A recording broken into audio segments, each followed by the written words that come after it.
எந்த பூவாக இருந்தாலும் சரி, மிளகா பூ, தக்காளி பூ, கத்திரி, எந்த வகையான பூஜைக்காக இருந்தாலும் சரி, அந்த கனகாம்பரம், முல்லைப்பூ, மல்லிகைப்பூ, சாதிப்பூ, இந்த மாதிரி பூக்காலாம் வச்சுருக்காங்க, பூத்தரம் வச்சுருக்காங்கல்ல, அதுவாக இருந்தாலும் சரி.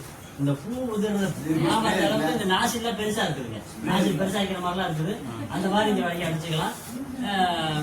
இது ரெண்டு தான். இது ரெண்டையும் நல்லா கலந்து ஒன்னா கலந்து ஒரு வாரம் வச்சுக்கீங்க, தயாராயிரும். அதை எடுத்து நீங்க 10 லிட்டர் தண்ணிக்கு ஒரு லிட்டர் கலந்து செடிகளுக்கு தெளிக்கும் போது எந்த ஒரு செடியிலையும் பூ உதிர்றது, பிஞ்சு உதிர்றது அந்த மரம் தாங்காது, செடி தாங்காது.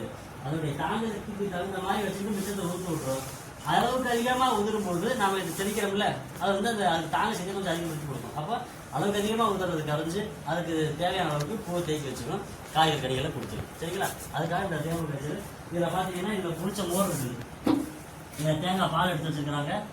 தேங்காய் பால் புளிச்ச மோர் ஒன்றா கலந்தாச்சு. இதையும் ஒரு துணி வச்சு நம்ம கட்டிட்டோம் அப்படின்னா ஒரு வாரத்துக்கு ரெடி ஆயிடும். எடுத்து நான் 10 லிட்டர் தண்ணிக்கு ஒரு கலந்து தெளிக்கலாம். இதில் பார்த்தீங்கன்னா மோருங்கிறது தயிரில் தண்ணியை ஊற்றிட்டா மோர் ஆயிடாது. தயிருக்கு நல்லா கடைஞ்சி வெண்ணெயை பிரிச்செடுத்ததுக்கு அப்புறம் தான் அது மோர். சரிங்களா? அப்போ அந்த மோரை நெய்யை இப்போ எடுத்து பயன்படுத்தணும். வெண்ணெயோட போட்டுறக்கூடாது.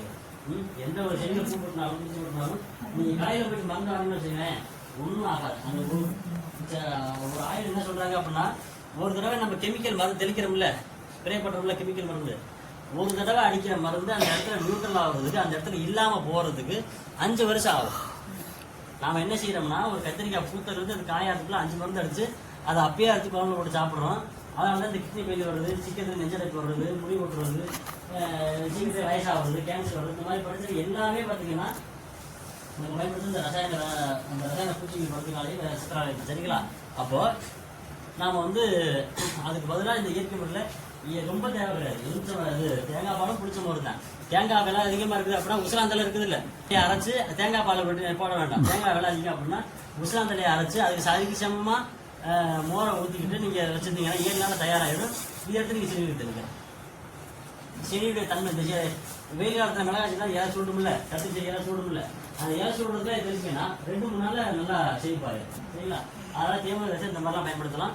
இது ரொம்ப பயனுள்ளதாக இருக்கும். அந்த மிளகாய்